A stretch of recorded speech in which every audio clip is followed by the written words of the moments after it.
প্রিয় দর্শক, জুলাই অভ্যুত্থানে সাধারণ ছাত্র জনতা এবং আইন শৃঙ্খলা রক্ষা বাহিনী পুলিশের সাথে নিরাপত্তা কর্মীদের সাথে যে সাংঘর্ষিক রক্তক্ষয়ী যুদ্ধ হয়েছিল, এই যুদ্ধে প্রায় সরকারি তথ্য অনুযায়ী 1400 মানুষের মৃত্যু হয়েছে।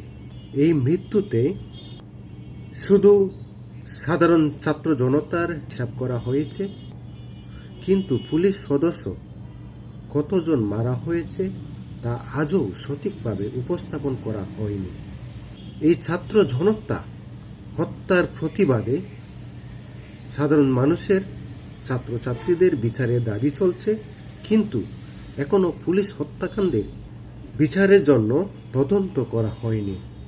সাধারণ ছাত্রছাত্রীরা দাবি করছে ওনাদের নিহত ভাইদের আগে বিচার করতে, তারপরে পুলিশ হত্যা, অর্থাৎ ছাত্রছাত্রীদের বিচার করতে হবে আগে, তারপরে পুলিশের বিচার। এক ছাত্রীর মুখে শুনতে পারবেন উনি কি বলছেন। যেহেতু ওনারা পুলিশ হত্যার বিচার চাচ্ছে, তার আগে আমাদের ভাইদের হত্যার বিচার করতে হবে।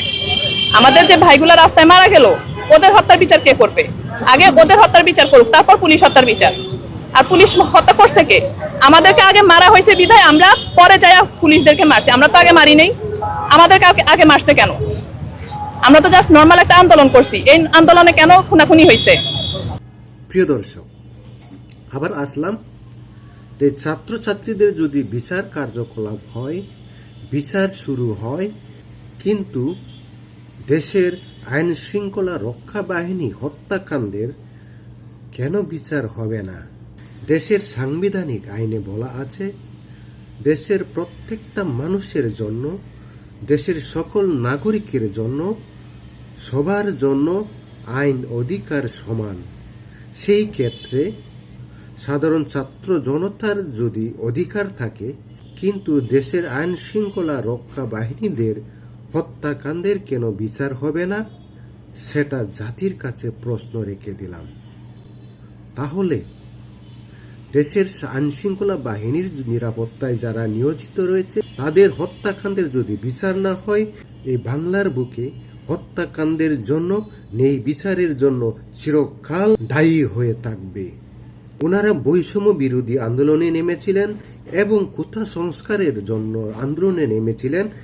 ওনারা সাধারণভাবে আন্দোলনে নেমেছিলেন, কিন্তু কেন পুলিশ আমাদেরকে আগে হত্যা করেছিল? আগে আমাদের বিচার করতে হবে, তারপরে পুলিশের বিচার। কিছুদিন পূর্বে বলেছিলেন মাননীয় স্বরাষ্ট্রমন্ত্রী সালাউদ্দিন আহমেদ, জুলাই আন্দোলনে পুলিশ ছাত্র জনতা সংঘর্ষে সেখানে ফয়সালা হয়ে গেছে।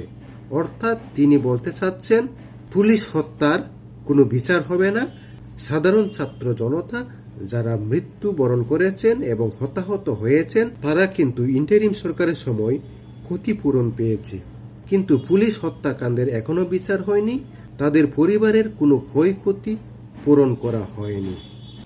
তাহলে দেশের বিচার আদালত কি দ্বিমুখী আচরণ করছে না? তো প্রশ্নটা আপনাদের বুকেই ছুড়ে দিলাম।